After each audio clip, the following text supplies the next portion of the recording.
ನನ್ನ ಜೊತೆಗೆ ಮೊದಲನೇದಾಗಿ ಸಾದಿಕ್ ಪಾಷಾ ಅವರಿದ್ದಾರೆ, ಮುಸ್ಲಿಂ ಮುಖಂಡರು. ನಮಸ್ತೆ ಸರ್, ಕಾರ್ಯಕ್ರಮಕ್ಕೆ ಸ್ವಾಗತ. ಇನ್ನು ನಮ್ಮ ಜೊತೆಗೆ ವಿಕ್ರಮ್ ಫಡ್ಕೆ ಅವರಿದ್ದಾರೆ, ವಕೀಲರು. ನಮಸ್ತೆ ಸರ್, ಕಾರ್ಯಕ್ರಮಕ್ಕೆ ಸ್ವಾಗತ ಸರ್. ಇನ್ನು ನಮ್ಮ ಜೊತೆಗೆ ಇನ್ನೂ ಹಲವರು ಕೂಡ ನಮ್ಮ ಜೊತೆಗೆ ಜಾಯ್ನ್ ಆಗ್ತಾರೆ. ಪ್ರಮೋದ್ ಮುತಾಲಿಕ್ ಅವರು, ರಘುಪತಿ ಭಟ್ ಅವರು, ಮೌಲಾನಾ ಶಾಹುಲ್ ಹಮೀದ್ ಅವರು ಕೂಡ, ಮೌಲ್ವಿ ಅವರು ಕೂಡ ನಮ್ಮ ಜೊತೆಗೆ ಜಾಯ್ನ್ ಆಗಿದ್ದಾರೆ.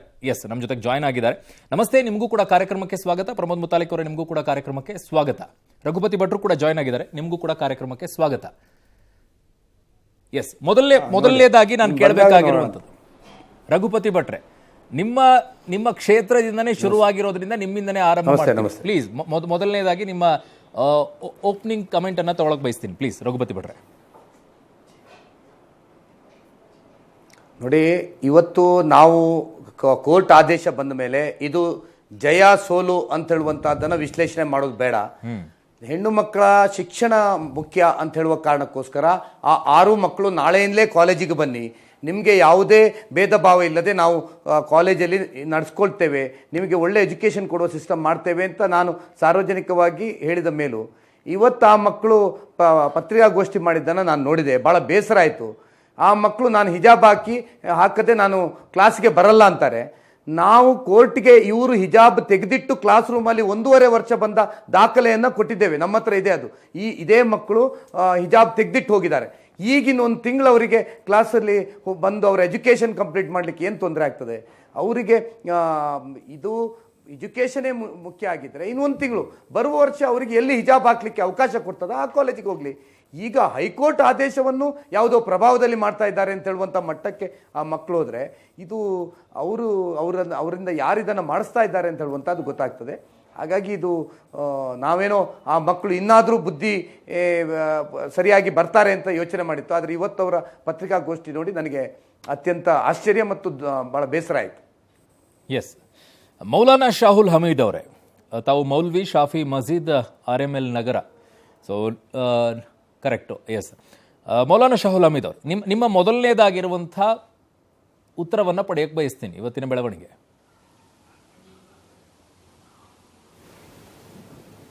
ಇವತ್ತಿನ ಬೆಳವಣಿಗೆಯಲ್ಲಿ ಹೈಕೋರ್ಟ್ ಈಗಾಗಲೇ ಒಂದು ತೀರ್ಪು ಕೊಟ್ಟಿದೆ.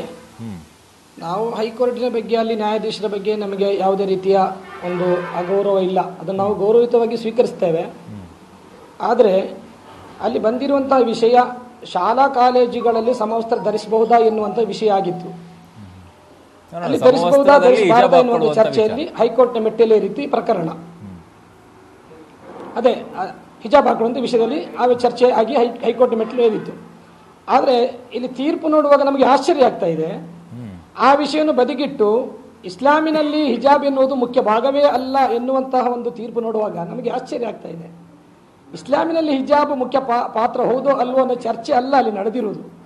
ಅಲ್ಲಿ ನಡೆದಿರುವಂತಹ ಚರ್ಚೆ ಶಾಲಾ ಕಾಲೇಜುಗಳಲ್ಲಿ ಹಿಜಾಬ್ ಧರಿಸಬೇಕಾ ಬೇಡ ಅನ್ನುವಂತಹದ್ದು. ಅದಕ್ಕೆ ಹಿಜಾಬ್ ಮಗಳ ಗಂಡ ಹೇಳ್ದಂಗಾಯ್ತು. ಅಲ್ಲಿ ಕೇಳಿದ್ದೇನು ಅಂತಂದ್ರೆ, ನಮಗೆ ಸಂವಿಧಾನದಲ್ಲಿ ಧಾರ್ಮಿಕ ಹಕ್ಕಿದೆ, ಅದು ನಮ್ಮ ಧರ್ಮದಲ್ಲಿ ಎಸೆನ್ಷಿಯಲ್, ನಮ್ಮ ಕಡ್ಡಾಯವಾಗಿದೆ ಅನ್ನುವಂಥದ್ದನ್ನ ಹೇಳಿದ್ರು. ಬಟ್ ಕೆಲವರು ಹೇಳ್ತಾ ಇದ್ದೇನು ಅಂತಂದ್ರೆ, ಮುಸ್ಲಿಂ ಮುಖಂಡರು, ಕಡ್ಡಾಯ ಏನೂ ಅಲ್ಲ, ಅವರವರ ಇಚ್ಛೆಗೆ ಬಿಟ್ಟಿದ್ದದು, ಇಷ್ಟ ಇದ್ದವ್ರು ಹಾಕೊಳ್ತಾರೆ, ಬೇಡ ಅಂದ್ರೆ ಬಿಡ್ತಾರೆ ಅಂತ ಹೇಳಿ. ಕೋರ್ಟ್ ಕೂಡ ಅದನ್ನೇ ಹೇಳ್ತಾ ಇದೆ, ಎಸೆನ್ಷಿಯಲ್ ಅಲ್ಲ, ಅದು ಕಡ್ಡಾಯ ಅಲ್ಲ ಅಂತ ಹೇಳಿ. ಅದನ್ನೇ ಈಗ ಹೇಳ್ತಾ ಇದ್ದೀನಿ ಅಲ್ಲ, ಈಗ ಹೇಳ್ತಾ ಇರೋದು ಅದನ್ನೇ. ಈಗ ಕೋರ್ಟ್ ಅಲ್ಲಿ ಬಂದಿರುವಂತಹ ತೀರ್ಮಾನ ಅದೇ ರೀತಿಯಲ್ಲಿ ಏನಾಗಿದೆ ಅಂತ ಹೇಳಿದ್ರೆ, ಈಗ ಒಂದು ಧರ್ಮದಲ್ಲಿ ಅದು ಒಂದು ಪಾರ್ಟ್ ಅಲ್ಲ, ಒಂದು ಮುಖ್ಯ ಭಾಗ ಅಲ್ಲ ಅನ್ನುವಂಥದ್ದು ಬಂದಾಗ ನಮಗೆ ತುಂಬಾ ವಿಷಯದಲ್ಲಿ ಆಶ್ಚರ್ಯ ಆಗ್ತದೆ. ಕಾರಣ ಕುರ್ಆನ್ ನಲ್ಲಿ ಅದು ಹಿಜಾಬಿನ ವಿಷಯದಲ್ಲಿ ಪ್ರಸ್ತಾಪ ಇದೆ, ಹಿಜಾಬ್ ವಿಚಾರ ಇಲ್ಲ. ನಮ್ಮ ಶರೀಯತ್ನಲ್ಲೂ ಕೂಡ ಹಿಜಾಬ್ ವಿಚಾರ ಇದೆ. ಸ್ಕಾರ್ಪ್ ಅಂತ ಹಿಜಾಬ್ ಸರ್, ಅದೇ ಹಿಜಾಬೇ ಹೇಳ್ತಿರೋದು, ಸ್ಕಾರ್ಪ್ ಫರ್ದ ವಿಷಯ ಅಲ್ಲ, ಸ್ಕಾರ್ಪ್ ವಿಷಯ ಹೇಳ್ತಾ ಇರೋದು, ಹಿಜಾಬಿನ ವಿಷಯ. ಹೀಗಿರುವಾಗ ಇದು ಪಾರ್ಟ್ ಅಲ್ಲ, ಮುಖ್ಯ ಭಾಗ ಅಲ್ಲ, ಒಂದು ಆಶ್ಚರ್ಯಕರವಾದಂತಹ ಒಂದು ಸಂಗತಿಯಾಗಿ ತೀರ್ಪು ಹೊರಬಂದಿದೆ. ಜೊತೆಯಲ್ಲಿ ಈಗಾಗಲೇ ನಮ್ಮ ವಿದ್ಯಾರ್ಥಿನಿಗಳು ಹಿಜಾಬನ್ನ ಧರಿಸ್ಕೊಂಡು ಹೋಗಬೇಕು ಶಾಲೆಗೆ ಅಂತ ಹೇಳಿ ಏನು ಹಠ ಹಿಡಿದಿದ್ರು, ಈಗ ಕೋರ್ಟಿನ ತೀರ್ಪು ಏನಿದೆ ಅಂತ ಹೇಳಿದ್ರೆ, ಯಾವ ಶಾಲೆಗಳಲ್ಲಿ ಶಾಲಾಭಿವೃದ್ಧಿ ಮಂಡಳಿ ಎಲ್ಲಿ ಅವರಿಗೆ ಅನುಕೂಲವನ್ನು ಮಾಡಿಕೊಡ್ತದೆ, ಯಾವ ಶಾಲೆ ಹಾಕೊಂಡು ಬರ್ಬೋದು ಎನ್ನುವಂತಹ ಮೊದಲಿಂದ ತೀರ್ಮಾನ ಇದೆ, ಅಲ್ಲಿ ಅವರು ಹಾಕೊಂಡು ಹೋಗ್ಬೋದು. ಯಾವ ಕಾಲೇಜುಗಳಲ್ಲಿ ಅದಕ್ಕೆ ಅವಕಾಶ ಇಲ್ಲ ಅಂತ ಕಾಲೇಜುಗಳಲ್ಲಿ ಹಾಕ್ಲಿಕ್ಕೆ ಅವಕಾಶ ಇಲ್ಲ ಎನ್ನುವಂತ ಸ್ಪಷ್ಟವಾದ ತೀರ್ಪನ್ನ ನ್ಯಾಯಮೂರ್ತಿಗಳು ಕೊಟ್ಟಿದ್ದಾರೆ. ನಾನು ವಾಪಸ್ ಬರ್ತೀನಿ ನಿಮ್ಮ ಹತ್ರ. ಪ್ರಮೋದ್ ಮುತಾಲಿಕ್ ಅವರೇ, ತಮ್ಮ ಮೊದಲನೇ ಕಮೆಂಟ್ ಅನ್ನ ನಾನು ಬೆಳಗ್ಗೆ ಕೂಡ ಈ ವಿಚಾರದಲ್ಲಿ ಕೇಳ್ತಾ ಇದ್ದೆ. ಬಟ್ ಆ ವಿದ್ಯಾರ್ಥಿಗಳು ಇವತ್ತು ಮಾತಾಡ್ತಾ ಇದ್ದಂತ ಒಂದು ಮಾತನ್ನ ಕೇಳಿಸ್ಕೊಳ್ತಾ ಇದೆ ಪ್ರಮೋದ್ ಮುತಾಲಿಕ್ ಅವರೇ. ಅವ್ರು ಪ್ರೆಸ್ ಮೀಟ್ ಮಾಡಬೇಕಾದ್ರೆ ಅಂಬೇಡ್ಕರ್ ಅವರು ಏನಾದರೂ ಈಗ ಇದ್ದಿದ್ದಿದ್ರೆ ಪಾಪ ಕಣ್ಣೀರು ಹಾಕ್ಬಿಟ್ಟಿರೋರು ನಮ್ಮ ಈ ಪರಿಸ್ಥಿತಿಯನ್ನ ನೋಡಿ ಅಂತ ಹೇಳಿ. ಬಟ್ ಅದೇ ಅಂಬೇಡ್ಕರ್ ಅವರು ಬುರ್ಖಾ ಬಗ್ಗೆ ಒಂದು ಕಡೆಗೆ ಹೇಳ್ತಾರೆ, ಅದು ಹೆಣ್ಮಕ್ಳ ಆರೋಗ್ಯದ ಬಗ್ಗೆ ಹಾಳಾಗತ್ತೆ ಅಂತ ಹೇಳಿ. ಪಾಪ ಅದನ್ನೇನು ಓದಿಲ್ವೇನೋ ಅಥವಾ ಅವ್ರಿಗೆ ಹೇಳ್ಕೊಟ್ಟಿಲ್ವೇನೋ ಅಂತ.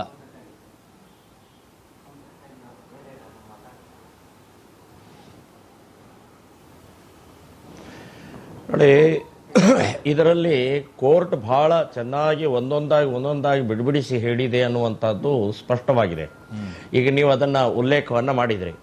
ಮತ್ತು ಕೋರ್ಟು ಅಲ್ಲಿದ್ದಂಥವರು ಬಹಳ ನಿಧಾನವಾಗಿ ಅಧ್ಯಯನ ಮಾಡಿ ಎಲ್ಲ ಕುರಾನವನ್ನು ತರಿಸಿದ್ದಾರೆ ಮತ್ತು ಸಂವಿಧಾನದ ಆಧಾರದ ಮೇಲೆ ಕೊಟ್ಟಂಥ ಜಡ್ಜ್ಮೆಂಟ್.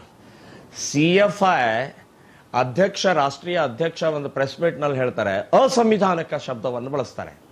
ತೀರ್ಪು, ಹೈಕೋರ್ಟಿನ ತೀರ್ಪು ಅಸಂವಿಧಾನಿಕ, ಅನ್ಕಾನ್ಸ್ಟಿಟ್ಯೂಷನಲ್ ಅಂತ ಹೇಳ್ತಾರೆ. ಎಷ್ಟು ಧೈರ್ಯ ರೀ ಇವರಿಗೆ? ಅನ್ಕಾನ್ಸ್ಟಿಟ್ಯೂಷನಲ್ ಇದು ಕಂಟೆಂಪ್ಟ್ ಆಫ್ ಕೋರ್ಟ್. ನಾ ಹೇಳೋದು ಅವನನ್ನು ಒಳಗಡೆ ಹಾಕ್ಬೇಕೀಗ. ಇಷ್ಟೆಲ್ಲ ಅವ್ರು ತೀರ್ಪು ಕೊಡೋದೇ ಕಾನ್ಸ್ಟಿಟ್ಯೂಷನ್ ಆಧಾರ ಮೇಲೆ. ಇನ್ನು ಕಾನ್ಸ್ಟಿಟ್ಯೂಷನ್ ಬಿಟ್ಟು ಅದನ್ನು ಅನ್ಕಾನ್ಸ್ಟಿಟ್ಯೂಷನ್ ಅಂತ ನೀವು ಅಪೀಲ್ ಹೋಗ್ತೀನಿ ಅಂತ ಹೇಳಿ, ಆದರೆ ಆ ಶಬ್ದ ಬಳಕೆ ಇದೆಯಲ್ಲ, ಅದು ಬಹಳ ದೊಡ್ಡ ಪ್ರಮಾಣದಲ್ಲಿ ಬ್ಲಂಡರ್ ಮಾಡಿದ್ದಾರೆ ಅಂತನ್ನುವಂಥದ್ದು, ಅಕ್ಷಮ್ಯ ಅಪರಾಧ ಮಾಡಿದ್ದಾರೆ ಅಂತ ಹೇಳ್ತೀನಿ. ಆ ಸರ್ಕಾರ ಕೂಡಲೇ ಆ ವ್ಯಕ್ತಿ ಮೇಲೆ ಕ್ರಮ ತಗೊಳ್ಬೇಕು ಅನ್ನುವಂಥದ್ದು ಒಂದು.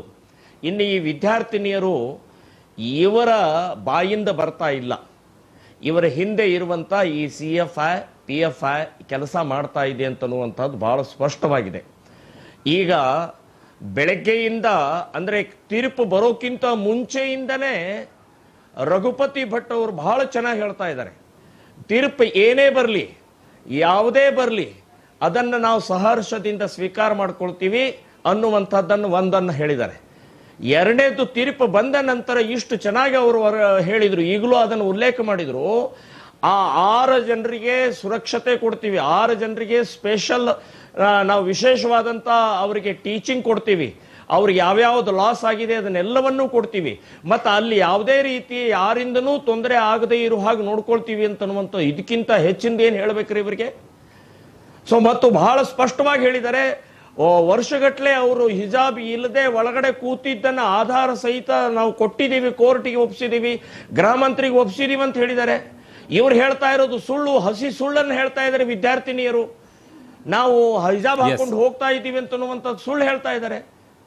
ಸೊ ಹೀಗಾಗಿ ಇದು ಎಲ್ಲವೂ hidden agenda, hidden person, hidden ಸಂಘಟನೆ, ಇವೆಲ್ಲ ಈಗ ಬಹಿರಂಗ ಆಗ್ತಾ ಇದೆ ಅಂತನ್ನುವಂಥದ್ದು ಗೊತ್ತಾಗ್ತಾ ಇದೆ. ಇದು ಸರಿಯಲ್ಲ. ವಿದ್ಯೆ ಮುಖ್ಯ ವಿನಃ ಧರ್ಮ ಅಲ್ಲ, ವಿದ್ಯೆ ಮುಖ್ಯ ವಿನಃ ಹಿಜಾಬ್ ಅಲ್ಲ ಅಂತನ್ನುವಂಥದ್ದು ವಿದ್ಯಾರ್ಥಿನಿ ಅರ್ಥ ಮಾಡ್ಕೊಳ್ಬೇಕು. ನಿಮ್ಮ ಭವಿಷ್ಯವನ್ನ ಹಾಳು ಮಾಡ್ಕೋಬೇಡಿ ಅನ್ನುವಂಥದ್ದು ಸ್ಪಷ್ಟವಾಗಿ ನಾನು ಹೇಳ್ತಾ ಇದ್ದೀನಿ. ಓಕೆ, ಎಸ್, ವಾಪಸ್ ಬರ್ತೇನೆ ನಿಮ್ಮ ಹತ್ರ. ಎಸ್, ಸಾದಿಕ್ ಪಾಷಾ ಅವರೇ ಹೇಳಿ, ಈ ವಿಚಾರದ ಸ್ಟ್ಯಾಂಡ್ ಏನು ನಿಮ್ಮದು ಅಂತ? ಸುಪ್ರೀಂ ಕೋರ್ಟ್ ಇದೆ. ಓಕೆ, ಈಗ ನಾವು ಏನಿದು ಮಾಡಬೇಕು, ಮಕ್ಕಳಿಗೆ ಯಾವ ಥರ ಹೇಳಬೇಕು, ಹೇಳಿಬಿಟ್ಟು ಏನೋ ಒಂದು ದಾರಿ ತರ್ತಾನೆ. ಏನು ಹೇಳ್ತೀರಾ? ಏನಂದರೆ ಈಗ ಸುಪ್ರೀಂ ಕೋರ್ಟ್ ಹೋಗಿ ಬರೋವರೆಗೂ ತುಂಬ ಇದಾಗುತ್ತೆ. ಅದಕ್ಕೆ ಎಕ್ಸಾಮ್ಸ್ ಇದೆ, ಈಗ 2 ತಿಂಗಳಿದೆ. ಎಕ್ಸಾಮ್ಸ್ಗೆ ಹೆಂಗೆ ಮಾಡಬೇಕು ಅಂತ ಯೋಚನೆ ಮಾಡ್ತಾ ಇದ್ದೀವಿ ನಾವು. ಇದೇ ವಿಚಾರದಲ್ಲಿ ಹಿಂದೆ ನಿಮ್ಮ ಜೊತೆಗೂ ನಾನು ಚರ್ಚೆ ಮಾಡಿದ್ದೆ. ನೀವು ಹೇಳಿದ್ರಿ ಮಧ್ಯಂತರ ಆದೇಶವನ್ನಲ್ಲ, ಪೂರ್ಣ ಪ್ರಮಾಣದಲ್ಲಿ ಆದೇಶ ಬರಲಿ, ಆಮೇಲೆ ನಾವು ಅವ್ರಿಗೆ ಗೌರವಿಸ್ತೀವಿ, ಆಮೇಲೆ ನಂಗೆ ಏನಾದ್ರು ಬಂದ್ರೆ ಸುಪ್ರೀಂ ಕೋರ್ಟಿಗೆ ಹೋಗ್ತೀವಿ ಅಂತ. ಅದೇ ಬಹಳಷ್ಟು ಜನ ಗೌರವಿಸ್ತಾನೆ ಇಲ್ವಲ್ಲ. ಅಟ್ಲೀಸ್ಟ್ ಅದನ್ನ ಯೋಚನೆ ಮಾಡ್ತಾ ಇದ್ದೀವಿ, ಸುಪ್ರೀಂ ಕೋರ್ಟಿಗೆ ಹೇಗೆ ಮಾಡೋಣ ಅಂತ. ನೋಡಿ, ಇಷ್ಟುವರೆಗೂ ಈ ತೀರ್ಪು ಬರೋವರೆಗೂ ಬೇರೆ ಆ ಮಕ್ಕಳು ಜಿಮ್ಮೆದಾರಿನಲ್ಲಿ ಇತ್ತು.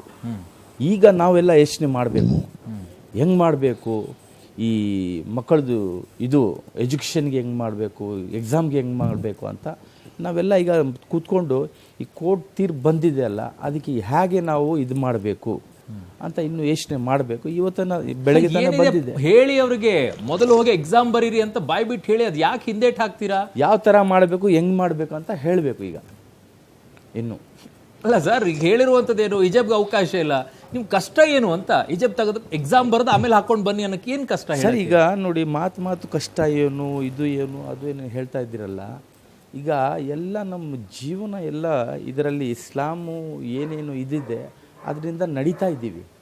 ತಕ್ಷಣನೇ ಒಂದು ಇಸ್ಲಾಂದು ಒಂದು ಪಾರ್ಟ್ ನೀವು ತೆಗ್ಬಿಟ್ಟು ತಗಿ ಅಂತ ಯಾರು ಹೇಳ್ತಾ ಇಲ್ಲ ಸರ್. ಈಗ ನಾಲ್ಕು ಚಕ್ರ ಇದೆ. ನಮ್ಮ ಜೀವನದಲ್ಲಿ ಕ್ಲಾಸ್ ರೂಮ್ ಅಲ್ಲಿ ನಾಲ್ಕು ಮಾತ್ರ ಚಕ್ರದಲ್ಲಿ ಒಂದು ಚಕ್ರ ಕ್ಲಾಸ್ ರೂಮ್ ಅಲ್ಲಿ ಮಾತ್ರ ಹೇಳ್ತಾ ಇರೋದು ಗಾಡಿ ಸಾದಿಕ್ ಪಾಷಾ.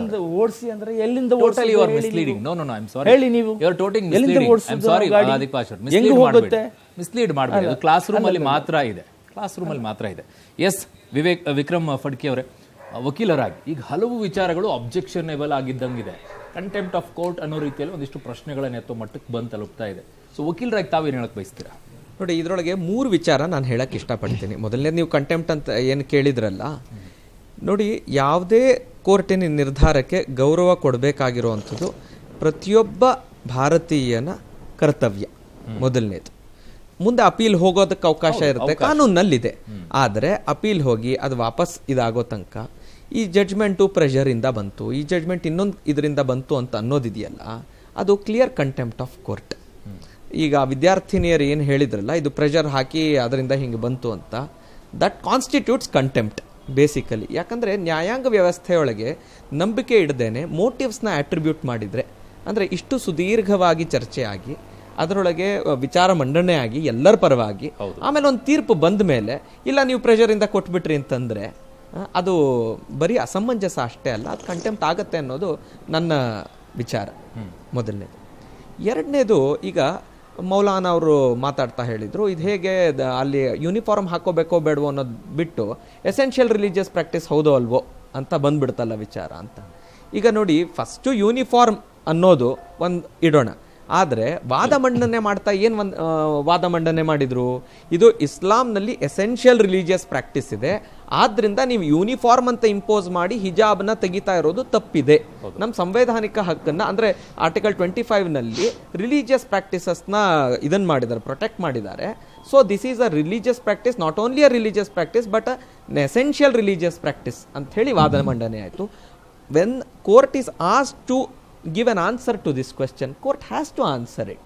ಈ ಪ್ರಶ್ನೆ ಎತ್ತಿದಾಗ ಎಸೆನ್ಷಿಯಲ್ ಹೌದೋ ಅಲ್ವೋ ಅಂತ ಕೋರ್ಟು ಸುದೀರ್ಘವಾಗಿ ಬೇರೆ ಬೇರೆ ಜಡ್ಜ್ಮೆಂಟ್ಸನ್ನು ನೋಡಿ, ಕುರಾನನ್ನು ನೋಡಿ, ಎಲ್ಲ ಅದ್ರ ಮೇಲಿರೋಂಥ ಕಮೆಂಟ್ರೀಸನ್ನು ನೋಡಿ ಸುದೀರ್ಘವಾಗಿ ಯೋಚನೆ ಮಾಡಿ ಆಲನೆ ಮಾಡಿ ಈ ಜಡ್ಜ್ಮೆಂಟ್ ಕೊಟ್ಟಿದೆ. ಓಕೆ, ಇದು ಇನ್ನೊಂದು ಭಾಗ. ಮೂರನೇ ವಿಚಾರ ಅಂತಂದ್ರೆ, ಕೋರ್ಟ್ ಆದೇಶ ಕೊಡುವಂಥದ್ದು ಸಾಕ್ಷಿ ಪುರಾವೆ ಮೇಲೆ. ಈಗ ನನಗೆ ಗೊತ್ತಿರೋ ಹಂಗೆ, ಯಾಕಂದ್ರೆ I was also one of the counsel in the petition. ಇದರೊಳಗೆ ರೆಸ್ಪಾಂಡೆಂಟ್ಸ್ಗೆ, ಟೀಚರ್ಸ್, ಆ ಶಾಲೆ ಟೀಚರ್ಸ್ಗೆ ನಾನು ಅಡ್ವೊಕೇಟ್ ಇದ್ದೆ. ಅದರೊಳಗೆ ಈಗ ಕ್ಲಿಯರ್ ಪ್ರೂಫ್ ಕೊಟ್ಟಿದೆ, ಅಂಡರ್ಟೇಕಿಂಗ್ ಕೊಟ್ಟಿತ್ತು ಫ್ರಮ್ ದಿ ಪೇರೆಂಟ್ಸ್, ನಾವು ಯೂನಿಫಾರ್ಮ್ ಹಾಕೊಳ್ತೀವಿ ಅಂತ. ಮತ್ತೆ ಈ ಯೂನಿಫಾರ್ಮ್ ಇದ್ದಿದ್ದು ಲಾಸ್ಟ್ 20 years ಆ್ಯಂಡ್ ಮೋರ್ ಇಂದ ಇದೆ. ಒಂದ್ಸಲಿ ಅಂಡರ್ಟೇಕಿಂಗ್ ಕೊಟ್ಟು 1.5 ವರ್ಷದಿಂದ ಇದ್ದು, ಇನ್ನು ಪಿಟಿಷನ್ ಹಾಕಬೇಕಾದ್ರೆ ಒಂದು ಇಂಪಾರ್ಟೆಂಟ್ ಆಸ್ಪೆಕ್ಟ್ ಹೇಳ್ಬಿಡ್ತೀನಿ. ಕಾಲೇಜ್ ಐಡೆಂಟಿಟಿ ಕಾರ್ಡ್ ಹಾಕಿದ್ರು, ಅದರೊಳಗೆ ಹಿಜಾಬ್ ಇರಲಿಲ್ಲ. ಆಧಾರ್ ಕಾರ್ಡ್ ಕಾಪಿ ಹಾಕಿದ್ರು, ಅದರೊಳಗೆ ಹಿಜಾಬ್ ಇರಲಿಲ್ಲ. ಮತ್ತು ಕಾಲೇಜ್ ಎಷ್ಟೋ ಫಂಕ್ಷನ್ಸ್ ಫೋಟೋಸ್ ಎಲ್ಲ ಇದು ಕಾಲೇಜು ಕೊಟ್ಟಿದೆ, ಅದರೊಳಗೆ ಹಿಜಾಬ್ ಇರಲಿಲ್ಲ. ಸೊ ಅದು ಈಗ ಶುರು ಆಗಿದ್ದು. ಎಸ್, ಯಾಕೆ ಶುರುವಾಯಿತು ಅಂತ ಪ್ರಶ್ನೆ ಬಂದಾಗ ಕೋರ್ಟ್ ಅದಕ್ಕೂ ಕೂಡ ಉತ್ತರವನ್ನ ಹೇಳುತ್ತೆ, ಅದರಲ್ಲಿ ಒಂದು ಅಭಿಪ್ರಾಯವನ್ನ ವ್ಯಕ್ತಪಡಿಸುತ್ತೆ. ವಿ ಆರ್ ಡಿಸ್ಮೇಡ್ ಅಂತಂದ್ರೆ ಆಶ್ಚರ್ಯ ಆಗ್ತಾ ಇದೆ ನಮಗೆ. ಇಷ್ಟು ದಿನ 2004ರಿಂದಲೂ ಕೂಡ ಇಲ್ಲಿಯವರೆಗೂ ಇಲ್ಲದೆ ಇರುವಂತ ವಿಚಾರ ಈಗ ಸಡನ್ ಆಗಿ ಈ ರೀತಿಯಾಗಿ ಬಂತಲ್ಲ ಅಂತ ಹೇಳಿ ಆಶ್ಚರ್ಯವನ್ನ ವ್ಯಕ್ತಪಡಿಸ್ತಾ, ಅನ್ಸೀನ್ ಹ್ಯಾಂಡ್ಸ್ ಅಂದ್ರೆ ಕಾಣದ ಕೈಗಳು ಯಾರು, ಈಗ ಸರ್ಕಾರದ ಪಾತ್ರ ಇದರಲ್ಲಿದೆ. ಈ ಕಾಣದ ಕೈಗಳು ಯಾವುದು ಅಂತ ಹೇಳಿ ಆ ವಿಚಾರದಲ್ಲಿ ಕೇಳ್ತೀನಿ ರಘುಪತಿ ಭಟ್ರವರನ್ನ.